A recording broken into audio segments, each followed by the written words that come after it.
Matt and I were talking about the likes of Buster Douglas and Mike Tyson, Lennox Lewis losing to Oliver McCall at Wembley, Hasim Rahman out in South Africa. No one thought that was coming. It was an unbelievable third round. Ruiz going down, you thought maybe that was it for him. Quite the opposite, Paulie. It just spurred him on, and it started to expose the defensive problems with Anthony Joshua. Yeah, well, you know, Joshua was always susceptible to the left hook. We've known that since the Dillian White fight. As a matter of fact, the first knockdown Joshua suffered reminded me a lot of when Dillian White hurt him earlier in his career. Hit him on the top of the head, similar kind of shot. Similar kind of timing, as well as Joshua was looking to throw some punches. So he's obviously a little bit susceptible to that when he's coming for the attack. But we also knew something else. Ruiz was known for his hand speed. He's very quick with his hands, especially for a heavyweight. So combine that with the amateur experience. Yes, Joshua is an Olympic gold medalist, but he doesn't have a lot of amateur fights. He was almost like a phenomenon to go all the way and win the gold medal. Ruiz is actually much more set. He's much more comfortable overall. And you can tell even under the fire or the duress, there was a calmness to him. Like he was walking down the street to get himself a sandwich. Anytime he's walking down the heavyweight champion of the world, very nonchalantly, and timing him to a T. It was really incredible to see, because I felt like Joshua just couldn't figure out the puzzle. I felt like his mind wasn't into it, and I really feel it's because, in my opinion, Ruiz played the whole innocent role the whole time, and I don't think Joshua ever got into that main streak that he usually has. I mean, I think he came into this fight thinking it would be easy, and once you think that, and you wind up on a tough fight, you cannot reassess your mind on the moment. It's almost impossible. Not in that moment. It's impossible. Anthony said that everything went right in Sheffield and Miami. He was physically perfect, looked great on the scales, and yeah, what went wrong tonight? Or was it we should be giving Andy Ruiz Jr. all the credit here? Adam, this wasn't about physical preparation, round spot, miles run. This was about mental preparation. This was about not having that fear factor. He didn't look at Andy Ruiz and realistically think this guy can beat me. You know what I mean? It was about how I win, how I look good, need to make a statement. No, I've just got to go in there and get the win. He didn't have the fear factor. And any time he went into an exchange, that's when Ruiz, who had the superior timing and the better hand speed, came out on top.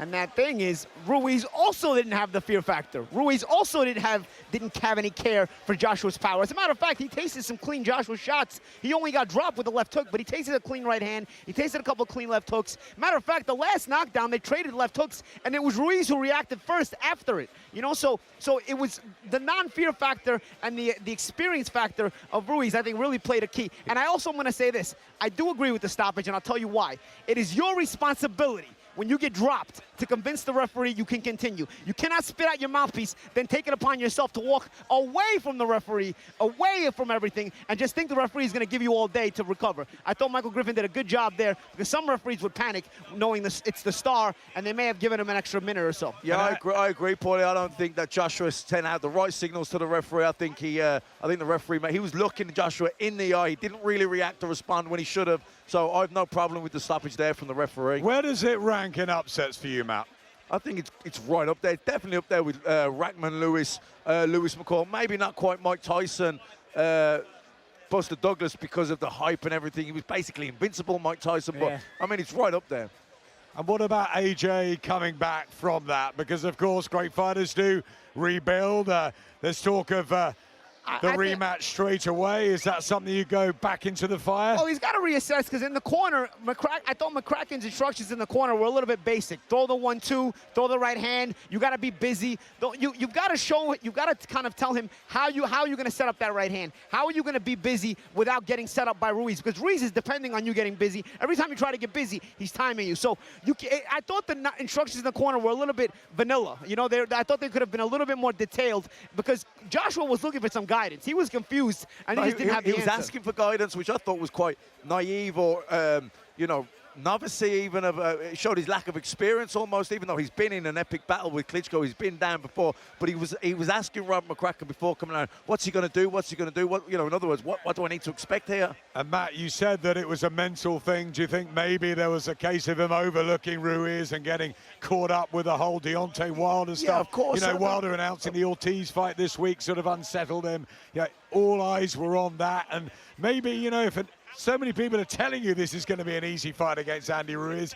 He's a fat guy, and you know the odds were extraordinary. Without a shadow of a doubt, every time this happens as an upset like that with a Douglas Tyson or Lewis Rackman, it's because you took your eye off the ball. It's not because you didn't train hard. It's not because you were out partying. He still sparred the same amount of rounds, did the same runs, but it just creeps in subconsciously. You don't have that fear factor, and he didn't have the fear factor. It's not the same game face, you know. On fight night, it's not the same game face. And again, no discrediting Ruiz, because I've been saying all week, listen, he's a tough guy. Mentally, he's strong. He may not win, but he's going to come to fight. And everybody always got caught up with the nice guy effect. And I think even Joshua may have got caught up with the nice guy effect. But you still have to give credit to Andy Ruiz, because he played the role very well, and then he fought very well. And he always fought within his capabilities. It's not like this is a new Andy Ruiz. He was always a fast-handed guy who could time you.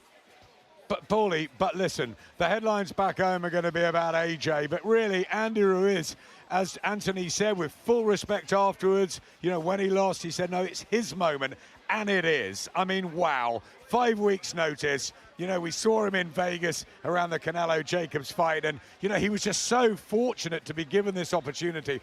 Talking about changing your life forever. Absolutely, and I'll tell you what, timing is everything in life. He had just fought Dimitrenko the week prior to accepting this fight. This fight got announced the following week after he had just knocked out Dimitrenko. So he has just coming off of a fresh training camp. He was in very good shape. He just kind of continued his camp almost as if the Dimitrenko fight was not a fight, almost as if it was one of his sparring sessions, and continued to train right along for the heavyweight championship of the world. And obviously his timing was well. His sense of calmness was well. And, you know, you have to give him all the credit in the world. But also give Anthony Joshua credit. He was so classy tonight. You know, he could have made so many excuses. Very gracious in defeat. He could have said so many different things. He was so classy in defeat, and he's so classy. Trust me, the next day, it always stings the worst. When you wake up and the reality hits you, it's going to kill him tomorrow.